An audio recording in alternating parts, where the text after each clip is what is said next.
thank you, Ashir bhai, for joining us. Really glad to have you on our platform, and yeah, very excited for the conversation we are having. Thank you, Azan. Thank you for having me on this CS Connect platform, and I'm really excited to be here. या तो discussion का आगाज करते हैं। सबसे पहले हम जानना चाहेंगे थोड़ा सा आपके बारे में, like your background, your educational background. How was you as a student जब आप लाइक मतलब अपने कॉलेज टाइम में थे, स्कूल टाइम में थे। And one of the very interesting questions and very interesting part कि कंप्यूटर्स की तरफ और ये इसकी तरफ आपका किस तरह से इंटरेक्शन हुआ। So yeah let us know about that whole story. ठीक है, एक काफ़ी इंटरेस्टिंग सवाल आपने पूछ लिया मेरे बैकग्राउंड के बारे में। या मेरा जो एजुकेशन का बैकग्राउंड है ना, क्योंकि मैं मेरे वालिद साहब जो थे एयरफोर्स में थे, तो मैं पूरा मुल्क ही घूमा हूँ। स्टार्ट मैंने एजुकेशन का किया था कोहाट से, केपीके से। फिर उसके बाद मैं कोयटा भी गया, बलूचिस्तान। उसके बाद मैंने कुछ ऐसा कराची में भी पढ़ा है, और पंजाब का तो मैं हूँ, और फिर पंजाब में मैंने काफ़ी ज़्यादा पढ़ा है। तो इस मेरा काफ़ी डाइवर्स बैकग्राउंड है स्टडी के रिलेटेड से। मैं चारों सूबों की खाक छान चुका हूँ, और बस इसी तरह करते करते मेरी मैट्रिक गुजर गई थी। और कंप्यूटर के साथ अगर आप अर्ली कनेक्शंस की बात करें, तो सबसे पहले मुझे वालिद साहब ने 2009 में एक कॉम्पैक्ट का पेंटियम 3 कंप्यूटर लेके दिया था। पहले एक कॉम्पैक्ट कंपनी थी शायद, वो बाद में एचपी के साथ उनका मर्जर हो गया था, या कुछ एचपी की ही कॉम्पैक्ट कंपनी थी। I don't know exactly. उनका पेंटियम 3 मेरे पास कंप्यूटर था। मैंने उसमें कंप्यूटर चलाना सीखा, विंडोज़ करना सीखी। एक्साइटेड बात ये है कि मैंने जब नई नई विंडो करना सीखी ना सीडी से, तो मेरे मोहल्ले के जो भी लड़के थे वो मुझे बड़ा प्रोटोकॉल दे के जो है अपने घर लेके जाया करते थे कि यार आज विंडो कर दो हमें, क्योंकि वो भी फंसा के बैठ चुके होते थे अपना कंप्यूटर किसी ना किसी तरीके से। बस कंप्यूटर के साथ इंटरेक्शन तक का तो यहीं से था। फिर उसके बाद जो है बढ़ता गया विंडो। अच्छा, विंडोज़ एक्सपी से पहले मैंने विंडोज़ 98 भी इस्तेमाल की थी उसी उसी कंप्यूटर पे। बस वही अर्ली इंटरेक्शन था। फिर उसके बाद करते करते आज जो है वो साइबर सिक्योरिटी भी सीखी है, फिर ओसेंट भी सीखी है, और आज आपके साथ बातचीत कर रहे हैं।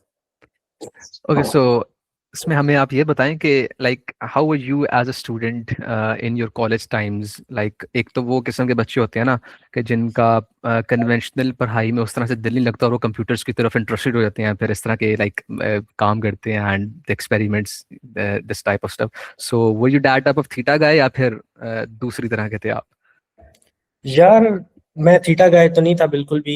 मेरा जीपीए भी कुछ ना खास ज़्यादा नहीं है। उसके बाद मेरी कॉलेज में भी बहुत ज़्यादा कोई पोजीशंस नहीं आती रही। लेकिन मैं ये था, मेरा एजुकेशनल बैकग्राउंड थोड़ा सा कह सकते हैं अच्छा ही था। पीएफ एयरफोर्स के स्कूल जो थे, उन्होंने मेरी इंग्लिश जो है ज़रा स्ट्रॉन्ग कर दी थी। मुझे कोई चीज़ समझने में ज़्यादा देर नहीं लगती थी। इसी तरह फिर जब इंग्लिश आ जाती है तो फिर बंदा कंप्यूटर इस्तेमाल करने से भी नहीं झिझकता। तो मेरा कंप्यूटर्स में भी हैंड्स ऑन अच्छा था। ये था कि मैं जब 6, 7 और 8 इन क्लासेस में था, तो मैं जो है सोशल मीडिया पे काफ़ी एक्सपेरिमेंट्स करता था। मुझे फिशिंग लिंक सेंड करने आते होते थे।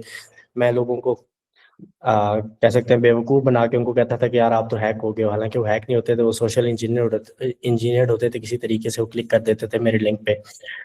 तो इस तरह का मैं स्टूडेंट था। पढ़ाई में इतना ख़ास दिल नहीं लगता था। मैथ से भी नफ़रत थी, और फिर बायो से तो इतनी नफ़रत थी कि अम्मी अब्बू ने 9, 10 में बायो रखवाई। तो उनको पता ही नहीं चला कि मैं 6 महीने पढ़ता रहा क्या। तो मैंने 6 महीने के बाद बोला कि मेरा दाखिला चला गया, और मैंने जो है कंप्यूटर साइंस रखवाई हुई है। उन्होंने कहा अच्छा। Interesting, interesting. अच्छा, तो उसके बाद फिर लाइक कॉलेज टाइम्स के बाद आपने यूनिवर्सिटी ज्वाइन की। सो फास्ट ही क्यों? और like let us know about your decision and then we can jump into your experience fast.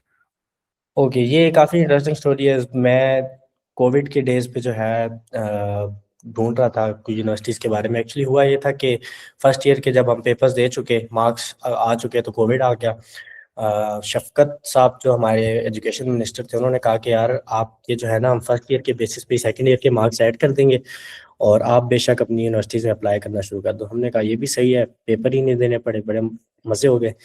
और फिर क्योंकि मार्क्स फर्स्ट ईयर में इतने कोई ख़ास नहीं थे, इसलिए मैंने बेसिकली दो अपने लिए फील्ड्स चूज़ कर ली थी। मैंने कहा था या मैं कंप्यूटर्स की तरफ जाऊंगा, तो या मैं एरोस्पेस इंजीनियर बनूंगा, ड्रोन्स वगैरह उड़ाऊंगा, बनाऊंगा ये वो। तो फिर करते करते एक दिन मैंने एयर यूनिवर्सिटी में साइबर सिक्योरिटी के टेस्ट के लिए अप्लाई कर दिया। वहाँ पे जो मेरा मेरिट बना था, दूसरी लिस्ट में तकरीबन नाम आया था। वो मैंने इसलिए छोड़ दिया कि उन्होंने मुझे दूसरी लिस्ट में क्यों सेलेक्ट किया है। साइबर सिक्योरिटी मैंने उनकी नहीं ज्वाइन की। और जो एरोस्पेस इंजीनियरिंग थी उसके लिए मैंने IST में टेस्ट के लिए अप्लाई किया था, लेकिन मैं उनके टेस्ट के लिए गया नहीं था। फास्ट की उस वक्त इंटरेस्टिंग बात ये थी कि बाकी सारी यूनिवर्सिटियां जो है ना 3500 4000 रुपये जो लेती थी कि यार हमने आपसे आपके साथ टेस्ट लेना है, सब कुछ करना है तो आप दे दें।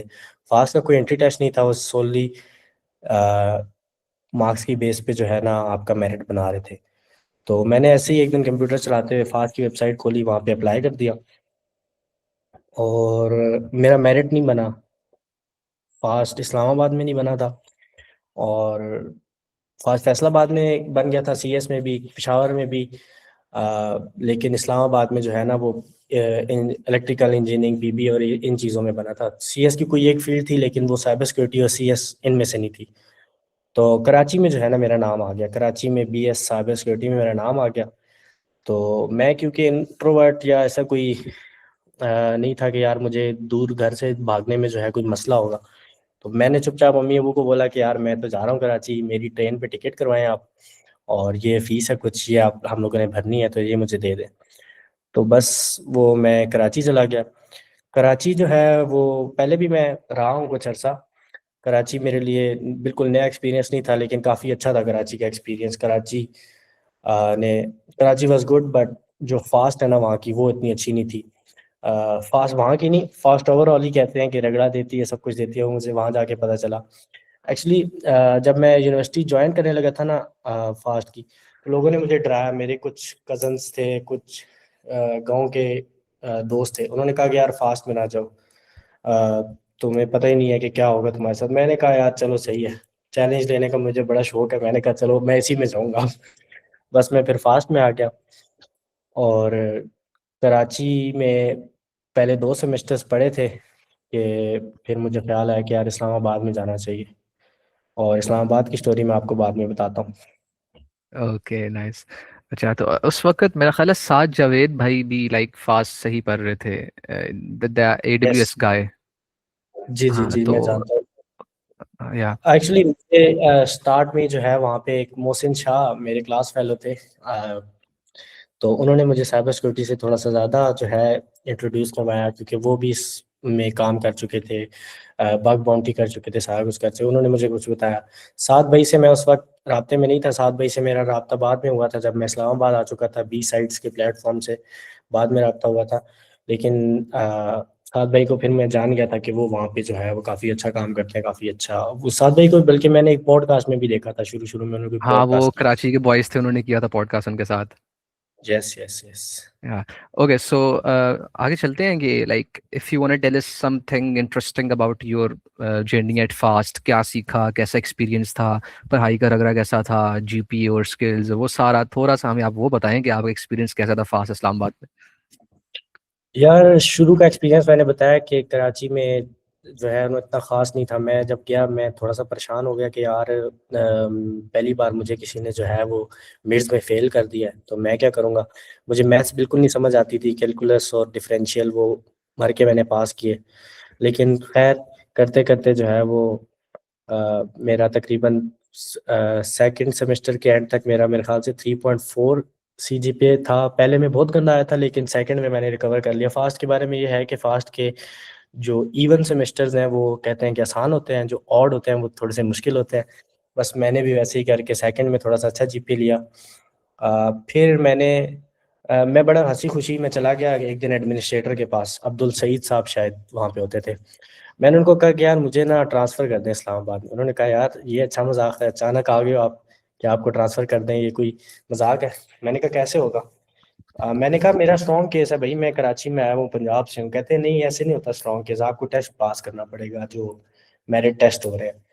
फिर मैंने मेरिट टेस्ट दिया, तो क्योंकि मैं फास्ट से भी इंट्रोड्यूस हो चुका था, कोर्सेज पढ़ लिए थे, तो मेरा वो टेस्ट काफ़ी अच्छा हुआ। मेरा इस्लामाबाद में भी CS का मेरिट बन गया, हर तरफ मेरिट बन गया, लाहौर में भी इवन मेरिट बन गया। तो मैं वहाँ पे थोड़ा सा ना मैंने सोचा एक रात के यार मैं CS ही ना कर लूँ। लोग कहते थे CS का मेरिट नहीं बना तू इसलिए नहीं जा रहा, ये वो। मैंने कहा अच्छा, CS करने का सोचता रहा। फिर मैंने सोचा कि यार लोग तो कहते रहते हैं, मैंने at the end of the day cyber security पढ़नी है। AI और डाटा साइंस मुझे समझ नहीं आती, क्योंकि उसमें मैथ कहते हैं कि थोड़ा सा ज़्यादा होगा। तो मुझे साइबर सिक्योरिटी सही समझ आती है और मेरा पैशन भी है। मैंने कहा नहीं, मैं साइबर सिक्योरिटी करूँगा, मेरा वहीं पे जो है ना ट्रांसफ़र कर दें आप। बस फिर उन्होंने मेरा यहाँ ट्रांसफ़र कर दिया। जीपीए मेरा अच्छा ही जाता रहा। फिर उसके बाद बहुत बुरा नहीं कह सकते कि मैंने कोई कोर्सेज़ फ़ेल किए हों, कोर्सेज़ कोई फ़ेल नहीं किए, बस चलता रहा। और फिर बस आज यहाँ है। ओके ओके, सो उसके बाद लाइक फास्ट के अंदर मेरा ख्याल है आपने तभी ओसेंट की तरफ ले लिया था एक जंप। तो वो क्या स्टोरी थी like, how did you jump into OSINT and all that stuff? अच्छा यार, कराची से जब तक मैं आया था ना, मैं ओसेंट वगैरह या किसी स्पेसिफिक फील्ड में नहीं आया था। थर्ड सेमेस्टर की बात है। बी साइट्स जिनकी मैंने बात की है, बी साइट्स प्लेटफॉर्म है साइबर सिक्योरिटी का, पाकिस्तान में वर्ल्ड वाइड है। उनकी पाकिस्तान में भी ब्रांच है। उनको सात भाई और कुछ और लड़के जो है उस वक्त देखते थे। उन्होंने मिशाल खान एक वो आए हैं ओसेंट में, वो यूएसए में होते हैं। उनके साथ एक सेशन रखवाया था, लर्निंग सेशन, ट्रेनिंग सेशन कह सकते उसको। तो मैंने वो लिया, मुझे काफ़ी अच्छा लगा। इंटरनेट को शुरू से ही ना मुझे अच्छे से सर्च करने का काफ़ी शौक था। कुछ छोटा मोटा स्टॉकर भी था मैं, अच्छे से चीज़ें जो है ना ढूंढ लेता था लोगों की। तो मिशाल खान का जो था ना वो मुझे काफ़ी पसंद आया। मैंने कहा यार ये बड़ी इंटरेस्टिंग चीज़ें हैं, जो जियो लोकेशन, शेडोज से लोकेशन निकालना, उसके बाद वो सारी चीज़ें मुझे बहुत पसंद आई। थर्ड सेमेस्टर से लेके फोर्थ सेमेस्टर तक, फोर्थ मंथ जो है मैंने फिर सेल्फ लर्निंग की, ओसेंट के बारे में सीखा। ओसेंट के जो एक्सपर्ट्स थे उनसे मैंने राब्ते कायम किए लिंक्डइन पे। कुछ टूल्स भी बनाए मैंने बड़े इंटरेस्टिंग। और सेल्फ लर्निंग के बाद फिर ये हुआ कि फोर्थ सेमेस्टर में ज़ीशान कैसर साहब हमें पढ़ा रहे थे डिजिटल फोरेंसिक्स। तो उन्होंने मुझे कहा कि उन्होंने ना बेसिकली हमें कहा कि आप कुछ भी एफआईपी ना बना सकते हैं। मैंने कहा सर मैं एक अनोखा एफआईपी करना चाहता हूँ, मैं आप पे ना रिसर्च करना चाहता हूँ कि आपका क्या बैकग्राउंड है, आपने कहाँ कहाँ पे पढ़ा, कहाँ कहाँ पे सारा कुछ किया। तो ज़्यादातर तो इन्फॉर्मेशन पब्लिक है, लेकिन मैं ऐसी इन्फॉर्मेशन भी निकालूंगा कि जो आपको इंटरेस्टिंग लगेगी। कहते हैं अच्छा। मैंने कहा अच्छा सही है सर, मैं ट्राई करना चाहता हूँ। बस फिर उन्होंने मुझे कहा गो ऑन दे दिया कि यार आप करो। फिर मैंने एक क्लास फेलोज के साथ मिल के जो है ओसेंट पे पूरी प्रेजेंटेशन बनाई कि यार ओसेंट किस तरह से काम करती है, और सर ईशान को एग्जांपल बनाया कि देखिए इनका कितना ज़्यादा डाटा हमने इकट्ठा कर लिया है। जो पर्सनली आइडेंटिफाइबल इंफॉर्मेशन है, फ़ोन नंबर्स, ईमेल, सब कुछ। तो वो काफ़ी इंटरेस्टिंग था। बस उसी इस रास्ते से मैं ओसेंट से इंट्रोड्यूस हो गया, और फिर मैं काम करते करते अब। या उस पे आते हैं या। तो अच्छा, उसके बाद लाइक जब आप फास्ट से ग्रेजुएट हुए तो आप, मैंने देखा कि आपने इमम्बा में भी काम किया। सो या थोड़ा सा आप हमें ये बता दें कि how did you land a job at इमम्बा and like what sort of company is that, because लोग पूछते हैं अक्सर कि like what are the reviews of working at there and all that environment वगैरह। यार इमामबा बहुत अच्छी कंपनी है, बहुत ही अच्छी कंपनी है। मैं कभी भी जो है ना अपना फर्स्ट एम्प्लॉयर जो है ना हमेशा इमामबा को ही चूज़ करूँगा।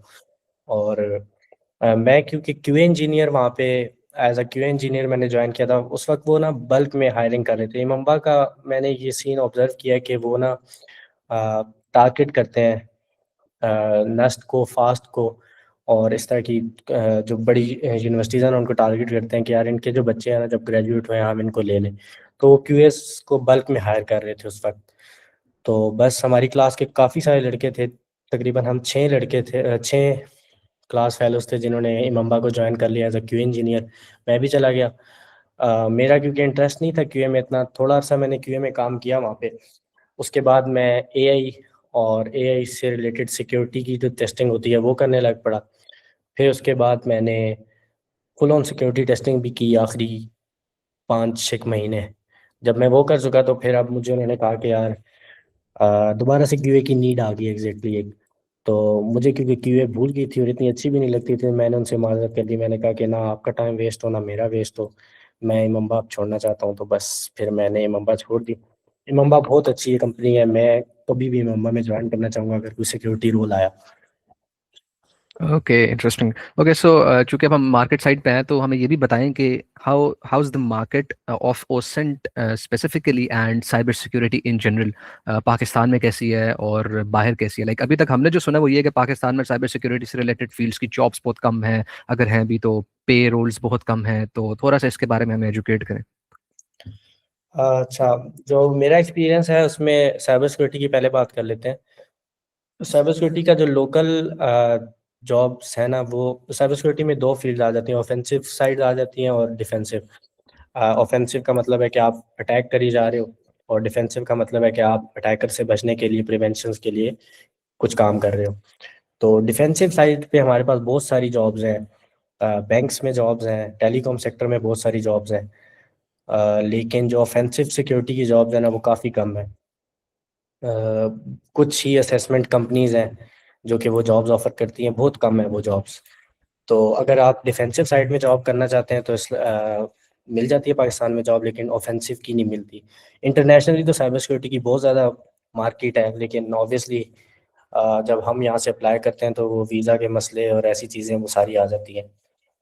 अगर हम एंड या यस, स्पीक ऑन। हाँ, ओसेंट की जब अगर अगर हम बात करते हैं ना, ओसेंट की जो लोकल मार्केट है, उसमें डिफेंस सेक्टर में ही सिर्फ नौकरियां हैं और कहीं भी नौकरी नहीं है ओसेंट की। डिफेंस सेक्टर में काफ़ी इंटरेस्टिंग काम हो रहे हैं ऐसे कि जो यहाँ बताए भी नहीं जा सकते कई। और वो लोग जो हैं उनको मैं आपको रिकमेंड नहीं करता ओसेंट, जो बंदे सीख रहे हैं कि आप उनके साथ फुल टाइम ज्वाइन कर लें। लेकिन वहाँ पे मतलब अगर आप ये सोचते हैं कि ओसेंट की कोई जॉब है तो वहीं पे है पाकिस्तान में। और ग्लोबली तो इस टाइम मेरे ख्याल से सिर्फ ओपन सोर्स इंटेलिजेंस तकरीबन $12 बिलियन की इंडस्ट्री है। इन्वेस्टिगेशंस तो बहुत बड़ी इंडस्ट्री है, और ओसेंट भी अब बढ़ती जा रही है। ओसेंट की बहुत जॉब्स हैं ग्लोबली, जर्नलिस्ट हैं, जर्नलिज्म में हैं, उसके बाद अ, वैसे किसी बहुत सारी फील्ड में जो है ना, आप किसी भी मामले में अगर अच्छी रिसर्च करना चाहते हैं ना, तो आप ओसेंट में लैंड हो जाओगे। ओके, एंड आई गेस जैसे ओसेंट ये नहीं होता कि आपने लाइक साइबर सिक्योरिटी हो तो तभी ओसेंट यूज करो। आप फॉर एग्जांपल एक नॉर्मल यूजर भी हो, तो if you have the OSINT skills तो वो आपकी जो सर्चिंग स्किल्स हैं, कैपेबिलिटी है, रिसर्च कैपेबिलिटी है, वो अच्छी हो जाती है। सो आई गेस हर बंदे के पास होनी चाहिए ये स्किल कि यार बाकियों से बेहतर सर्च किस तरह किया जाता है, और वो इन्फॉर्मेशन जो फर्स्ट एब्स्ट्रैक्शन लेयर पर नहीं मिलती आपको, उसको किस तरह से मैं निकाल सकता हूँ। So I guess that's a good skill that people need to have. Yes, और लोगों के पास अक्सर ये स्किल होती है और उनको पता नहीं होता कि यार हमें ओसेंट भी आती है। मेरे कज़न है, वो तकरीबन 2012 से फ्रीलांसिंग कर रहे हैं। मैंने उनको बताया कि यार मैं ना ओसेंट का काम करता हूँ, और हैकिंग और ये वो सारा कुछ। उन्होंने कहा यार मैं इतने अरसे से ना मैं फाइवर पे काम कर रहा। एक दिन मैंने उनको देखा फाइवर पे, वो बिल्कुल सेम सिमिलर वही काम करते थे जो मैं करता हूँ। फॉर एग्जांपल लीड्स लोगों को जनरेट करने के लिए ना, वेबसाइट्स पे जाके क्रॉलर्स बना के छान के, और ऐसी चीज़ें जो फर्स्ट लेयर पे नहीं मिलती, डीप जाके वो सर्च करके लिस्ट बना के फिर वो क्लाइंट्स को देते थे। मैंने कहा यही ओसेंट होती है यार, इंटरेस्ट अगर आपने इंटेलिजेंटली सर्च कर लिया इंटरनेट को और डाटा कलेक्ट कर लिया है, तो ये और उससे कोई ऑब्जेक्टिव जो है अचीव हो गया, तो यही ओसेंट है। Yeah, exactly. Okay, so like right now you're working as an R&D engineer at Oscent Industries. तो थोड़ा सा ये बताएं कि how did you like land this role, and आप यहाँ पर क्या करते हैं, and tell us something about Oscent Industries as well. इनके tools मैंने देखे थे, तो थोड़ा सा हमें इसके बारे में आप बताएं। यार ओसेंट इंडस्ट्रीज को ज्वाइन करने की स्टोरी काफ़ी इंटरेस्टिंग है। मैंने जब हमारी ना FIP final year project choose करने की बारी आई ना, तो मैंने ओसेंट को चुना। मैंने कहा मैं ओसेंट में एक टूल बनाऊंगा। तो वो काफ़ी इंटरेस्टिंग प्रोजेक्ट था उस वक्त का। मैं समझता हूँ कि हमारी क्लास का कोई भी प्रोजेक्ट जो है वो इस तरह से बिका नहीं है मार्केट में। लेकिन मेरा जो प्रोडक्ट था ना, वो बिका है। मैंने उसको बेचा है डिफेंस सेक्टर में काफ़ी अच्छे पैसों पे, जो मैं समझता था कि अच्छे वो पैसे टूल हैं। पब्लिक है या वो प्राइवेट टूल था? नहीं, वो प्राइवेट है, वो सोर्स कोड समेत बेच दिया मैंने। उसकी ओके मैंने ओके।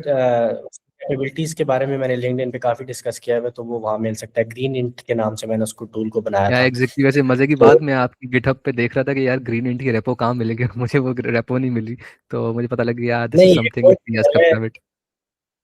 यस, एक और टूल है कम शू के नाम से, जो मैंने उसका बहुत बेसिक वर्जन जो है वो पब्लिक किया था। लेकिन ग्रीन इंट को मैंने पब्लिक नहीं किया था, क्योंकि मैं उसको जो है ना बेचने की तरफ चला गया था। शुरू में मसले आए थे।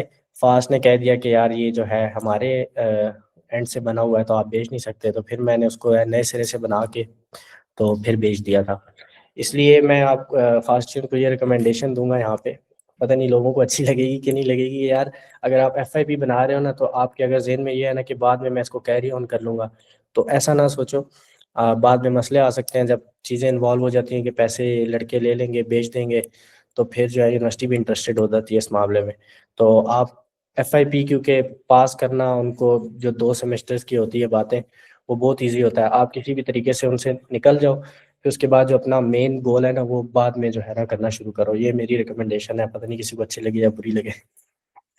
वैसे ये काफ़ी और सीनियर्स ने भी सजेस्ट किया है एफआईपी के बारे में। सो या you were talking about OSINT, so please carry on, आप बता हाँ, रहे थे। मैंने मैंने ओसेंट में जो है अपना प्रोजेक्ट सेलेक्ट कर लिया बस। फिर मैं उसी में बनाने लग गया। मेरे जो 2 कलीग्स थे उन्होंने भी काफ़ी हेल्प किया मुझे, जो 2 पार्टनर्स थे FIP के। उसके बाद बस वो करते करते एक दिन जो है ना मुझे पता चल गया कि यार कंपेटिटर्स कौन है। उसे जो मैं टूल बना रहा हूँ उसके कंपेटिटर्स मार्केट में कौन कौन एग्जिस्ट करते हैं। 2 मेन कंपेटिटर हैं, EPOS और ओसेंट इंडस्ट्रीज। ओसेंट इंडस्ट्रीज का मैं यूज़र भी था। तो ओसेंट इंडस्ट्रीज का बड़ा इंटरेस्टिंग सीन था। वो कहते थे कि आप हमें ना कोई भी मॉड्यूल ओसेंट इंडस्ट्रीज का एक ही प्लेटफॉर्म है, टूल है। अगर आप उनकी वेबसाइट पे जाए ना तो आपको पता चल जाएगा। वो बेसिकली फ़ोन नंबर्स और ईमेल्स के लिए रिवर्स लुकअप मॉड्यूल्स बनाते हैं। आप अगर कुछ फ़ोन नंबर या ईमेल एंटर करते हैं तो उससे रिलेटेड सोशल मीडिया के जितने भी अकाउंट्स पॉसिबल हैं ओसेंट के थ्रू गेट करना, वो सामने आ जाते हैं। तो मैंने भी उनको एक मॉड्यूल जो है देने की कोशिश की, टेलीग्राम पे रब्ता किया। तो उनको जो है ना काफ़ी अच्छा लगा कि यार आप जो है आप इंटरेस्टिंग काम कर रहे हो। मैंने उनको ये भी बताया कि मैं FIP कर चुका हूँ और काफ़ी प्रोग्रेस है मेरी। उन्होंने कहा अच्छा, आप ऐसा करो कि हम आजकल हायरिंग कर रहे हैं तो हम आपको थोड़ा सा असेस करते हैं, फिर उसके बाद हम सोचते हैं कि आपको हायर कर लें या नहीं। बस फिर वो मेरी उनके R&D इंजीनियर से कुछ बातचीत हुई, और उनको काम अच्छा लगा, स्किल्स अच्छी लगी, और फिर मैं वहाँ पे पार्ट टाइम मैंने ज्वाइन कर लिया। मैं सिर्फ वीकेंड पे जो है 3-3 घंटे देता था, सैटरडे संडे को। लेकिन अब मैं फुल टाइम रोल में हूँ और मैं करता यही हूँ, रिवर्स पहले रिसर्च करता हूँ और फिर इंजीनियरिंग करता हूँ, कोडिंग करता हूँ मॉड्यूल्स की। इंटरेस्टिंग। अच्छा, वैसे आप लोग किस लैंग्वेज को प्रेफर करते हैं जब आप लोग यूज कर रहे होते हैं for generating the scripts and all that? Is that Python और you guys use something consist? यार बैकएंड जो है हम लोग, मैंने जो ग्रीन इंड बनाया था उसके लिए भी पाइथन को चूज़ किया था। इंडस्ट्री में मैंने यही ऑब्जर्वेशन देखी है कि जो नई चीज़ें बन रही है ना, आ, वो पाइथन में ही बन रही है ज़्यादातर। और फ्रंट एंड से मैं इतना वो नहीं हूँ, मुझे नहीं पता फ्रंट एंड में कैसे क्या चीज़ें यूज़ हो रही होती हैं। बैक एंड में मैं यही देख रहा हूँ कि पाइथन जो है वो ज़्यादा यूज़ हो रही होती है। और और आजकल स्क्रिप्टिंग मेरी में भी ऑब्वियसली। मैं कह रहा हूँ आजकल काफी बहस चल रही है रस्ट की, तो do you guys think rust भी अच्छी खासी यूज होती है? यस, मेरी हमारे एक जो ओशन इंडस्ट्रीज में ही सीनियर है उनसे बात हो रही थी। वो कहते हैं यार हम ना एक दिन ना रस्ट में माइग्रेट कर जाएंगे। मैंने कहा कैसे करेंगे, मुझे नहीं आती। तो कहते हैं यार खैर है, ये रिस्पॉन्स टाइम देखो कितना जो है फर्क पड़ेगा ये वो। मैंने कहा अच्छा, चलो सोच लेंगे।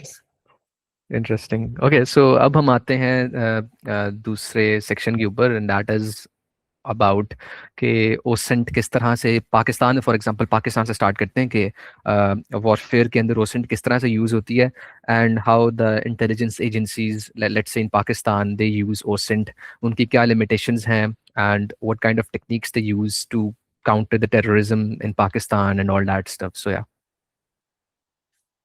अच्छा, अगर हम मैं शायद ओसेंट की डेफिनेशन मैंने थोड़ी सी पहले भी बताई है, दोबारा से अगर मैं बताऊं तो बेसिकली ओपन सोर्स जो भी अवेलेबल डाटा है ना उसको सबसे पहले कलेक्ट करना, फिर उसको वेरीफाई करना किसी भी एक एस्पेक्ट से रिलेटेड, और फिर उसको कोरिलेट करना और एक इंटेलिजेंस पॉइंट बना लेना।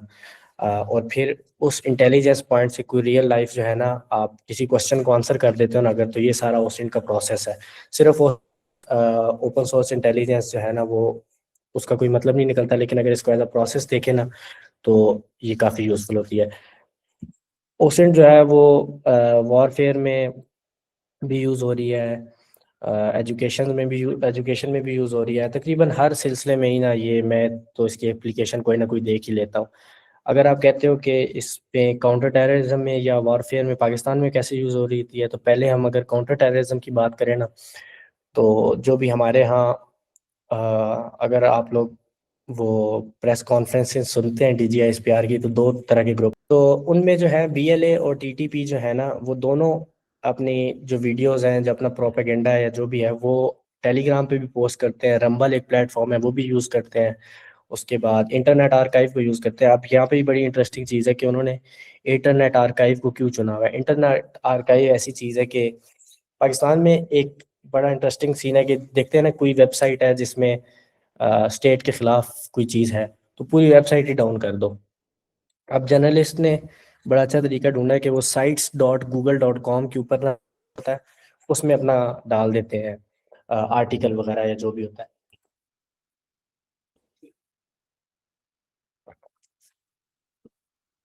उसका फ़ायदा ये होता है कि यार हमारी गवर्नमेंट जो है वो google.com को तो डाउन नहीं कर सकती किसी भी सूरत में।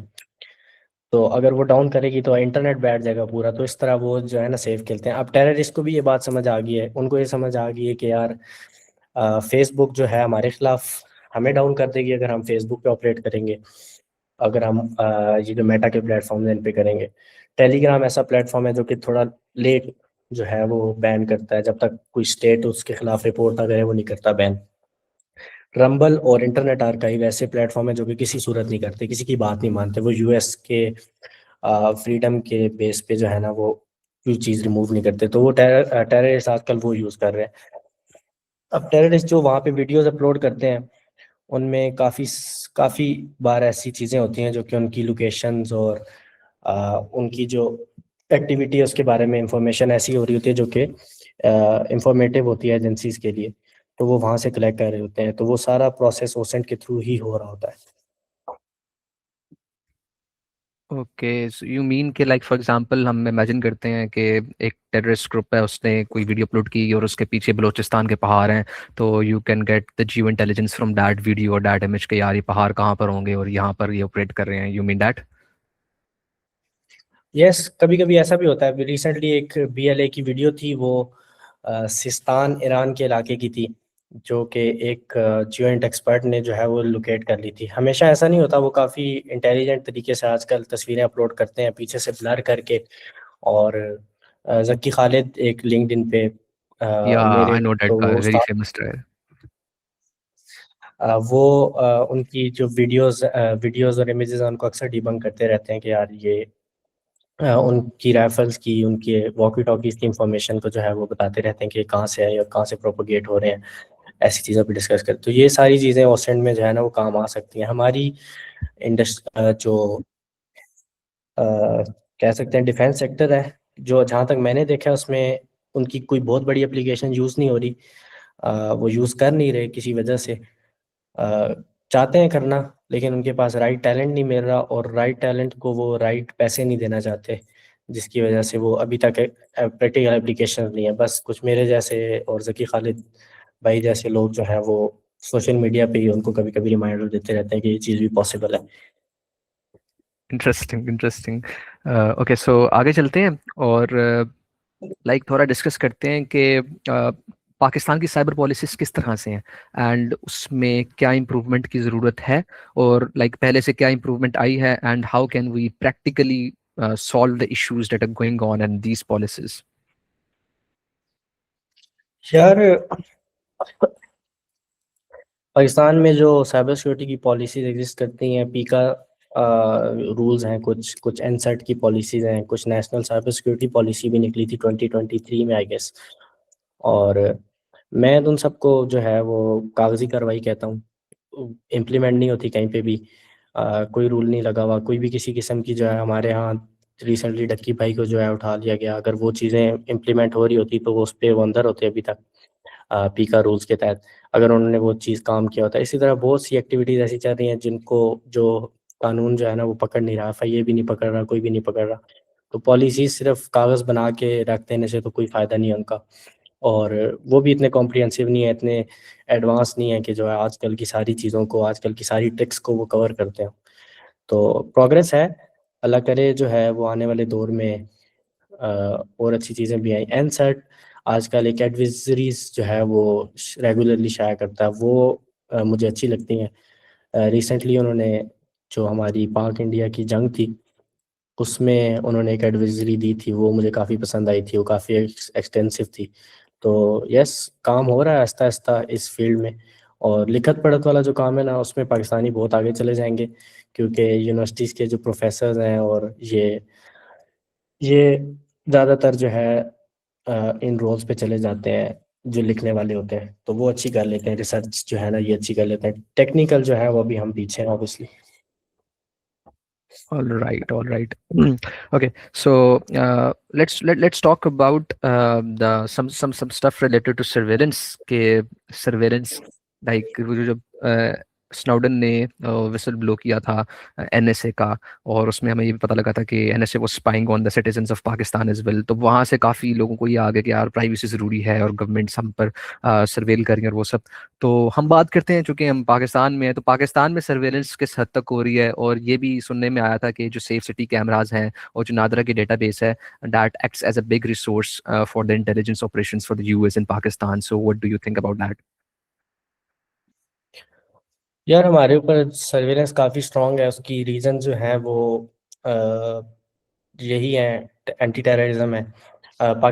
इस्लामाबाद में मैं अगर स्पेसिफिक एग्जांपल दूँ तो सारे स्टूडेंट्स और सारे स्टूडेंट्स के ग्रुप्स मॉनिटर होते हैं। वो इसलिए होते हैं क्योंकि जो बलूचिस्तान में मिलिटेंट्स ऑर्गेनाइजेशन है वो उनके बारे में ये है कि वो आती हैं यूनिवर्सिटीज़ में और ग्रुप्स बनाती हैं, वहाँ से रिक्रूट करती हैं पीपल को और फिर ले जाती हैं। कायद आज़म यूनिवर्सिटी इस तरह, इनमें कई केसेस ऐसे जो हैं वो देखे जा चुके हैं। इस हवाले से यूनिवर्सिटीज़ के जो स्टूडेंट्स हैं वो काफ़ी एक्सटेंसिवली मॉनिटर होते हैं, सारा कुछ होता है उन पे, देखा जाता है उनकी हरकतों को। उसके बाद हमारे कानून में है कि यार आप फ़ोन टैप कर सकते हो, एजेंसीज हमारा फ़ोन टैप कर सकती हैं।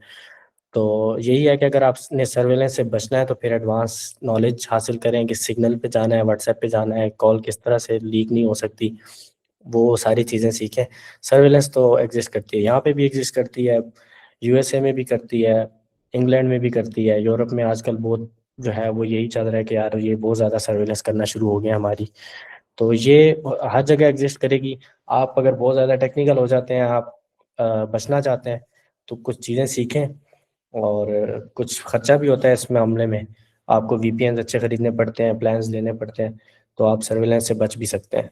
लेकिन आजकल जो फायरवॉल भी हो चुकी है, पाकिस्तान में एक फायरवॉल इम्प्लीमेंट हुई है रिसेंटली, 22 दिसंबर के बाद प्रोटॉन वीपीएन भी जो है वो चलना बंद हो चुका है पाकिस्तान में। उन्होंने अपनी ऑफिशियल एक एडविजरी कह सकते हैं जारी की है कि अगर आपने प्रोटॉन वीपीएन चलाना है तो किस किस तरह से चलाएं, क्योंकि फिलहाल वो बंद हो चुका है। Okay, interesting. And what about the safe city cameras in the Nadra thingy? Like, यार सेफ सिटी कैमरास और नादरा, अब मैं आपको एक इंटरेस्टिंग चीज़ बताता हूँ। मैं नादरा, सेफ सिटी और पाकिस्तान की बहुत सी ऑर्गेनाइजेशन को ना उनकी वनरेबिलिटीज़ रिपोर्ट कर चुका हूँ, क्योंकि सिर्फ ओसेंट ही नहीं, मेरा एथिकल हैकिंग और पेनिट्रेशन टेस्टिंग में काफ़ी ज़्यादा जो है वो शौक है, मैं काम करता रहता हूँ। मैं इनको अक्सर वनरेबिलिटीज़ रिपोर्ट करता हूँ कि यार ये इतना बड़ा मसला है जिससे मुझे सारे कैमरास की एक्सेस मिल रही है, ये इतना बड़ा मसला है कि जिससे मुझे डाटा बेसिस की एक्सेस मिल रही है, तो ये कोई भी ले लेगा, कोई भी इंडियन भी ले सकता है, कोई भी ले सकता है, तो आप इसको ठीक करें। तो वो इसी को नहीं ठीक करने की बात करते, तो आगे इन्होंने अपने डाटा को जो है, और हाँ, नादरा के डाटा का यही सीन है कि यार सर्विलेंस तो छोड़ ही दो, डाटा इतना इनसिक्योर है कि कोई भी जर्नलिस्ट है ना वो 1500 15,000 2000 20,000 रुपये दे के जो किसी का भी डाटा निकाल लेते हैं सीएनआईसी के थ्रू। हमारे यहाँ बड़ी बड़ी स्टोरीज बन जाती हैं। अहमद नूरानी एक जर्नलिस्ट है, वो ऐसी स्टोरीज करते हैं और फिर उनके ऊपर वो लग जाते हैं एलिगेशंस के यार इन्होंने नादरा से किस के थ्रू डाटा निकलवाया। तो ये सारा कुछ चल रहा है पाकिस्तान में, डाटा की कोई वो नहीं है, वुकत नहीं है।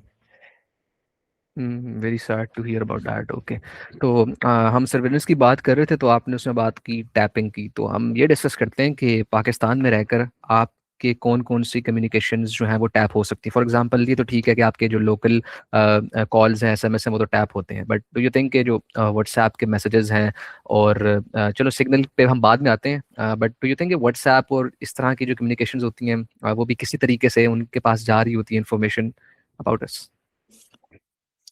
यार लेटेस्ट जो मोबाइल फ़ोन्स हैं ना उनमें गूगल एंड्रॉयड के थ्रू और आईफोन जो है अपनी सिक्योरिटी के थ्रू वो सारी अपनी जो है ना कोशिश करते हैं कि हमें किसी भी किस्म का कोई भी एक्सप्लॉइट एग्जिस्ट ना करता हो एप्लीकेशंस के अंदर। और सॉरी,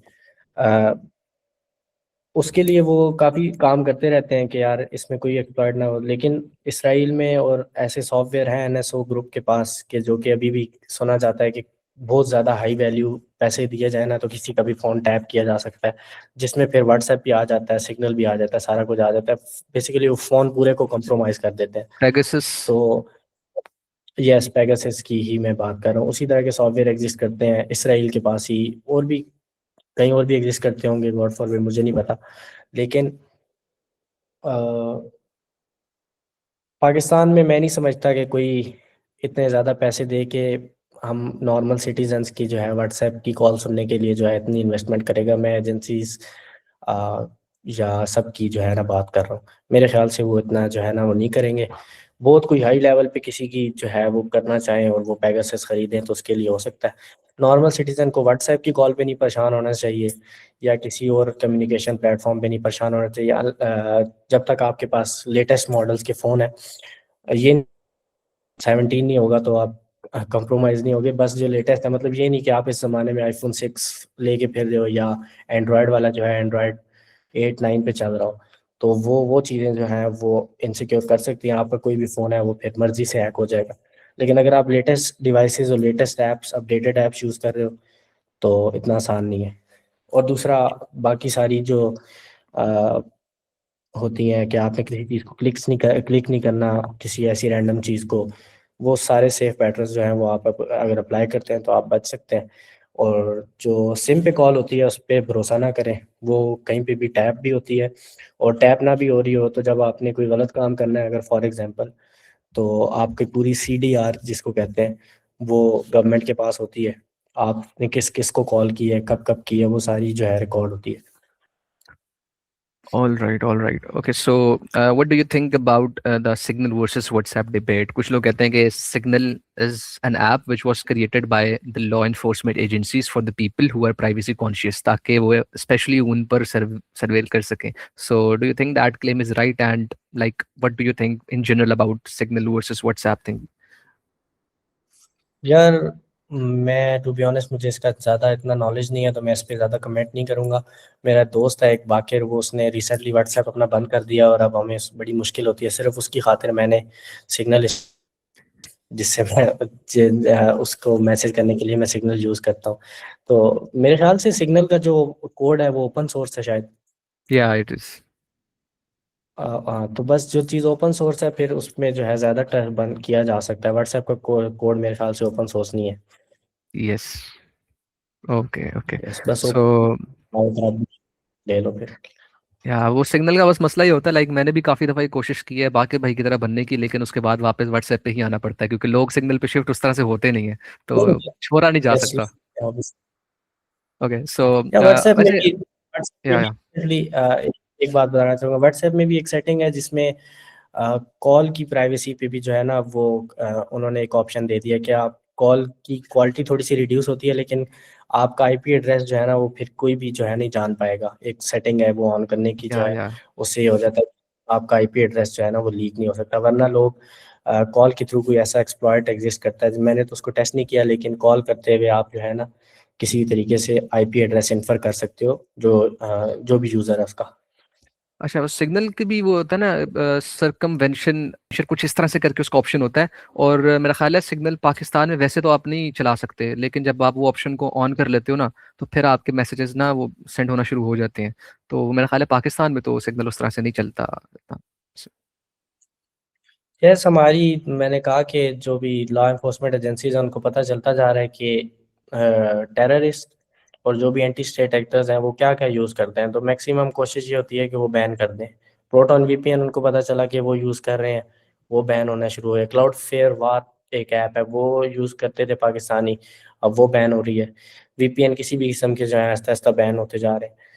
तो प्राइवेसी अपनी का ख्याल रखना जो है वो काफ़ी मेहनत वाला काम है आजकल अगर तो आपको लगता पाकिस्तान। है कि ये जो या आपको लगता है कि जो मैस सर्वेलेंस होती है, यानी एक टारगेट को पकड़ने के लिए आप 100 लोगों की सर्वेलेंस कर रहे हो, तो इज दैट जस्टिफाइड?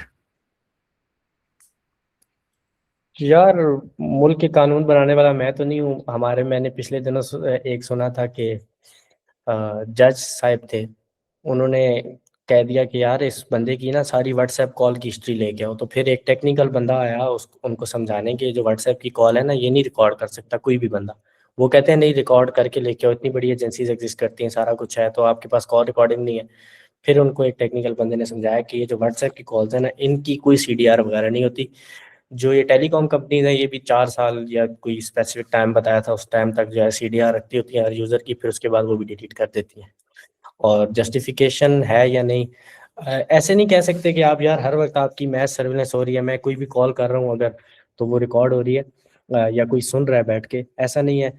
अगर मैं कुछ गलत केस में फंस जाता हूँ तो फिर वो मेरी सारी रिकॉर्डिंग्स जो है वो खंगालते हैं। तो मेरे ख्याल से वो इतना तो बनता है, क्योंकि हम जिस तरह की स्टेट है, हमारे पास टेररिज्म के मसले हैं, सारा कुछ है, तो वो इतनी चीज़ें तो चाहिए उनको, वरना तो कोई अटैक जो है वो ट्रेस बैक ना हो सके। रिसेंटली जो इस्लामाबाद में अटैक हुआ था, फिर वो सीडीआर्स के थ्रू ही पता चला था कि यार वो बंदा कहाँ से आता रहा, कहाँ कहाँ पे रिलेशन बनाए, तो वो चीज़ें जो है स्टेट इसलिए उनको यूज़ कर रही है। Makes sense. ओके। तो आगे चलते हैं और हम पाकिस्तान से निकल कर अब हम थोड़ा सा आते हैं जो कि बहुत मशहूर है इस तरह के कामों में, IDF and the unit 8200, the famous unit. तो उस पर बात करते हैं। Like I have actually red a lot and I have actually watch a lot of documentaries on this. तो मुझे कैसे काफ़ी मज़ा आता है जब इन टॉपिक से बात की जाती है। लाइक यूनिट 8200 के बारे में ये मशहूर है, लाइक इन जनरल आईडीएफ के वो हिब्रोन के अंदर जो कि फेमस है कि दैट्स एन ऑटोमेटेड सिटी, और वेस्ट बैंक के अंदर फलस्तीनियों पर वो मैस सर्वेलेंस करते हैं, और हर थोड़े मीटर के बाद फेशियल रिकग्निशन के कैमरास लगे हुए हैं। फिर उनकी डेटाबेसेस हैं, वुल्फ पैक, और उसके बाद वाइट वुल्फ, रेड वुल्फ, इस तरह से काफ़ी कुछ। तो आप कुछ अगर ऐड करना चाहें इसके बारे में, like about unit 8200 and their stuff going on their. यार मैंने बहुत डिटेल रिसर्च नहीं किया उन पे, लेकिन मुझे जो थोड़ा बहुत आइडिया वो यूनिट 8200 ही है, जो कि जो हिजबुल्लाह पे पेजर्स के अटैक थे या वॉकी टॉकीज वाले अटैक थे उनके बारे में कहा जाता है कि वो उन्हीं की जो टेक्नोलॉजीज है, या उन्हीं की, हाँ उन्हीं की टेक्नोलॉजीज को यूज़ करके जो है वो किए गए थे।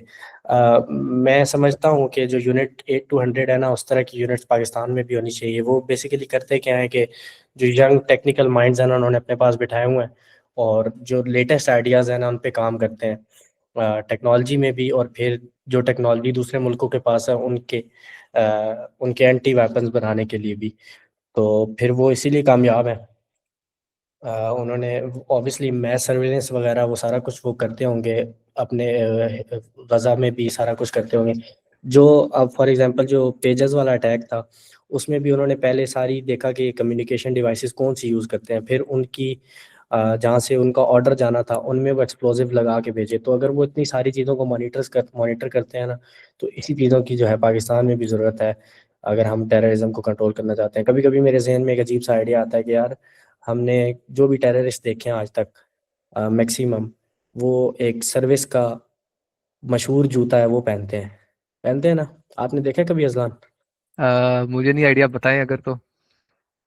हाँ, सर्विस का ना एक बहुत पुराना मोटा सोल वाला जूता है। मैक्सिमम टेररिस्ट जब भी मारे मारे जाते हैं ना तो उनकी फोटो में उन्होंने वो शूज़ पहना होता है।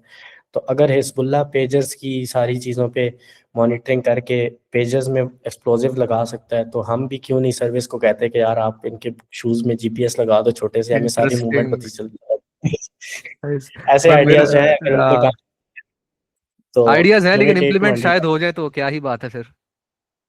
यस यस, किसी इंटरेस्टिंग। को शायद स्टूपिड लगे मेरा आइडिया। हाँ, but that's a very new thing, मुझे वैसे इसका आइडिया नहीं था। तो या ओके। तो हाँ, हम बात कर रहे थे आईडीएफ वाले चीज़ों के बारे में। तो मैं ना एक डॉक्टर साहब को सुन रहा था, डॉक्टर जिशान उस्मानी, पता नहीं आपको आइडिया उनका कि नहीं है। तो वो उन्होंने अपनी रिसर्च की इस पे, और वो ये बता रहे थे कि जो गजा के अंदर टेलीविजन है ना, जब वो शिप किए जाते हैं, लाइक ऑब्वियसली इसराइल से ही जाता है सारा सामान गजा के अंदर जो भी जाता है, ठीक है, तो उनके पास सारा कंट्रोल है। तो उनके टेलीविजन्स के अंदर कुछ ऐसे थे जिनके अंदर माइक्रोफोन्स लगे होते थे, और शायद जो कैमराज में भी कन्वर्ट हो जाते हों, और इस तरह से, तो जिससे वो इंफॉर्मेशन गैदर करते थे कि अच्छा हमास के मिलिटेंट्स यहाँ पर हैं, और वो सारा। तो फिर उससे उन्होंने एक डेटाबेस बनाई, और फिर वो एआई की मदद से उस पर अटैक करते थे जब टारगेट आइडेंटिफाई होता था। सो इस पर आप कुछ थोड़ा सा बताएं। यार यूनिट 8200 या इस तरह की इसराइल में जो भी ग्रुप्स हैं वो ऑब्वियसली लेटेस्ट चीज़ों पे जो है वो काम कर रहे हैं। अब ईरान के बारे में मशहूर था कि यार उनकी इंटेलिजेंस नहीं लीक होती, इंटेलिजेंस में बहुत स्ट्रांग है, लेकिन रिसेंटली हमने देखा कि उनके जो है वो लीडर्स के जो है वो बेडरूम में जाके आके वो मिसाइल या लगे थे। तो वो वो इस्माइल हानिया को भी इंटेलिजेंस, उस मारा था बिल्कुल बेडरूम में बॉम्ब रख के। वो इसी तरह वो अब इंटेलिजेंस में वो बहुत आगे चले गए हैं। हमारे यहाँ मैं ऑब्जर्व करता हूँ पाकिस्तान में अभी भी फ़ोनों पे काम चल रहा है कि यार ए बंदा इतो निकल गया, इनू पढ़ लो ये वो। तो हम बहुत पीछे रह गए हैं, पहले हम बहुत आगे थे, अब हम बहुत पीछे रह चुके हैं। इसराइल भी हमसे आगे निकल गया है, तकरीबन सारी एजेंसीज मैं समझता हूँ कि हमसे आगे निकल गई हैं। तो अभी हमें जो है ना एडवांस टेक्नोलॉजी को अडॉप्ट करने की ज़रूरत है। मेरा ख्याल है हम लोग शायद सोशल इंजीनियरिंग की तरफ ही रह गए हैं, और शायद हम उसमें बहुत अच्छे हैं, लेकिन जो बाकी चीज़ें हैं वो हम उसमें शायद नहीं आगे जा पा रहे। Yes yes exactly. Okay okay. तो वापस आते हैं, ऑब्वियसली हमारा मेन टॉपिक ओसेंट ही था। तो कुछ ये बताएंगे, हमारी जो एजेंसीज हैं वो मिस्टेक्स क्या करती हैं वो ओसेंट करते हुए, और उनकी लिमिटेशंस क्या हैं, और वो उन किस तरह से ठीक हो सकता है, and how can we help, like help इस तरह से नहीं, लेकिन जो हमारे टेररिज्म चल रहा है और वो सारा कुछ हमारे स्टेट के अंदर चल रहा है, तो how can OSINT benefit us to track them and to remove this kind of thing from our country? यार हमारे यहाँ मिस्टेक ये की जाती है। मैं कई लोगों को ना ट्रेन कर चुका हूँ डिफेंस सेक्टर में। शुरू शुरू में तो मैं नौकरी ढूंढने जाता था डिफेंस सेक्टर में, लेकिन शुक्र है अल्लाह ने फिर ऐसी स्किल्स दी हैं कि अब मैं ट्रेन करने जाता हूँ लोगों को। तो माशाल्लाह। माशाल्लाह माशाल्लाह, मैं यही देख रहा हूँ कि यार लोगों को पहले तो ओसेंट का पता ही नहीं होता कि एग्जैक्टली काम किस तरह करती है। कहते हैं हमें टूल ला के दो जो कि ये काम कर दे, हमें टूल ला के दो जो कि इंस्टाग्राम हैक कर दे, ट्विटर हैक कर दे। मैं कहता हूँ कि यार थाउजेंड और चीज़ें एग्जिस्ट करती हैं जहाँ से आपको वही डाटा मिल सकता है जो कि आपको चाहिए। ज़रूरी नहीं है कि आपने एक ही चीज़ हैक करनी है जो कि दीवार है उसी को तोड़ना है जो नहीं टूट पा रही। तो ये एक बहुत बड़ा मसला है। उसके बाद हमारे यहाँ ये है कि अगर हम उनको बताते हैं कि ये टूल अच्छा एग्जिस्ट करता है, उसकी प्राइस थोड़ी सी ज़्यादा है, तो फिर प्राइस के मसले आ जाते हैं कि नहीं, काफ़ी हैवी किस्म की जो है वो रूल एग्जिस्ट करते होते हैं उनके पास कि नहीं ऐसा नहीं, हमने ये चीज़ नहीं ऐसे ख़रीदनी है। वो क्या होती है सरकारी ज़बान में एक होता है टेंडर वगैरह, उन चीज़ों में पड़ जाते हैं वो। और फिर तीसरी चीज़ अगर हम कहें कि वो ओसेंट रिसर्च करना शुरू कर देते हैं बगैर अपना टारगेट सेट किए कि हमें क्या ढूंढना है। बस फिर डाटा पे डाटा इकट्ठा हो रहा है और ये नहीं पता कि हमें एग्जैक्टली करना क्या था, और यूजफुल डाटा इकट्ठा हो रहा है कि नहीं हो रहा।